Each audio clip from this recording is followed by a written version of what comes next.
ప్రభుత్వం ఏర్పడిన తరువాత పరిస్థితులు కనుక ఒకసారి గమనించినట్లయితే గత ప్రభుత్వం పరిపాలన మొదలుపెట్టింది కూల్చివేతలతోటి. ఎప్పుడైతే చంద్రబాబు నాయుడు ప్రజావేదికని నాకు ఇస్తారా లేదా నాకు ఇవ్వండి, ప్రజా సమస్యలు తెలుసుకోవటం కోసం దీన్ని నాకు కేటాయించండి అని చెప్పి ప్రభుత్వానికి లేఖ రాశారు. తర్వాత ప్రజావేదిక కూల్చబడింది. అలాగే ఇప్పుడు వీళ్ళు అధికారంలోకి వచ్చిన తర్వాత వైఎస్ఆర్ కాంగ్రెస్ పార్టీ కార్యాలయం తాడేపల్లిలో నిర్మాణ దశలో ఉన్నటువంటి కేంద్ర కార్యాలయం కూల్చబడింది. సో రెండు ప్రభుత్వాలు కూడా ఒకటే బాటలో కూల్చివేతలతోటే ప్రభుత్వాన్ని మొదలుపెట్టినాయి. సో ఇది క్లియర్ కట్గా అర్థమవుతున్నటువంటి అంశం. ఇక దీన్ని పక్కన పెడితే దీనికి సంబంధించి ఇక మిగిలినటువంటి మొత్తం 13 జిల్లాలు, కొత్తగా ఏర్పడిన జిల్లాలు అయితే 26. సో ఈ 26 జిల్లాలలో కూడా 26 వైఎస్ఆర్ కాంగ్రెస్ పార్టీ జిల్లా కార్యాలయాలు ఉన్నాయి. సో వీటికి ఇప్పటికే 18 చోట్ల నోటీసులు ఇవ్వటం జరిగింది. ఇవి అనుమతులు లేకుండా నిర్మించారని కొన్నింటికి, అసలు ఈ స్థలం కబ్జా చేసింది ఇది అనధికారం అని చెప్పి మరికొన్నింటికి, ఓవరాల్గా 18 కార్యాలయాలకు ఇప్పటికే నోటీసులు ఇచ్చారు. మరికొన్ని కార్యాలయాలకు అసలు అనుమతులు ఉన్నాయా, పరిస్థితి ఏంటి అనేది ఇంకా చెక్ చేస్తున్నట్లుగా తెలుస్తుంది. సో ఈ నేపథ్యంలోనే వైఎస్ఆర్ కాంగ్రెస్ పార్టీ శ్రేణులు చాలామంది దీని గురించి మాట్లాడటం జరిగింది.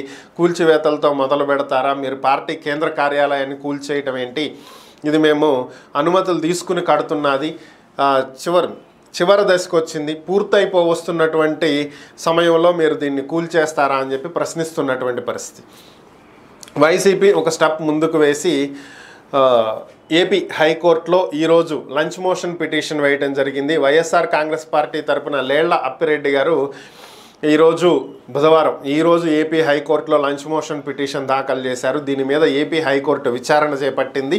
విచారణ చేపట్టిన తర్వాత అసలు ఇప్పటి వరకు ఎటువంటి నోటీసులు ఇవ్వకుండా కూల్చేస్తున్నారని చెప్పి, అలాగే కావాలనే కక్ష సాధింపు చర్యలు చేస్తున్నారని, ఇంకా మరికొన్ని కార్యాలయాలకు కూడా నోటీసులు ఇవ్వడానికి ప్రయత్నాలు చేస్తున్నారని చెప్పి లేళ్ల అప్పిరెడ్డి గారి తరపున లాయర్ వాదనలు వినిపించడం జరిగింది.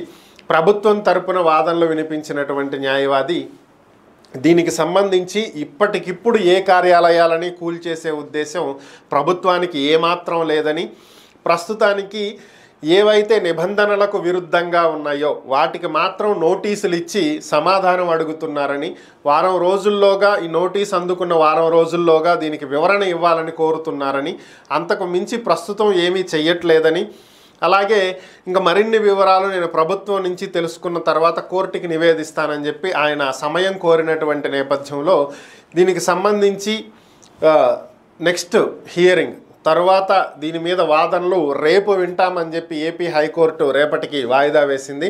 అలాగే ఈలోపు ప్రస్తుతం వైసీపీ కార్యాలయాలు వేటి మీద ఎలాంటి చర్యలు చేపట్టొద్దు, అన్నింటి మీద స్టేటస్ కో పాటించండి. ఏదైతే అమరావతి మీద స్టేటస్ కో ఇచ్చారో రాజధాని మీద యథాతథ స్థితి ప్రస్తుతం ఎలా ఉన్నాయో అలాగే ఉండాలి.